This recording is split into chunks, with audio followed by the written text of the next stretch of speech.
অসম নাগালেণ্ড সীমান্তৰ লাহৰীজানত সন্দেহযুক্ত হেৰোইনসহ এজন সৰবৰাহকাৰী আটক।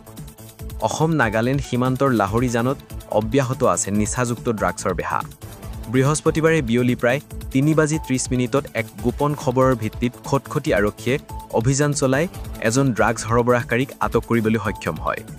খটখটি থানাৰ অচি সূৰ্যকুমাৰ বৰাৰ নেতৃত্বত আৰু বোকাজানৰ অচি নৱকুমাৰ শইকীয়া, খটখটি থানাৰ এছআই জীৱন শইকীয়া, বোকাজানৰ এছআই বিকাশ প্ৰতিম মহন্ত আৰু থানা ষ্টাফৰ সহযোগত চলিছিল অবৈধ ড্ৰাগছ বিৰোধী অভিযান।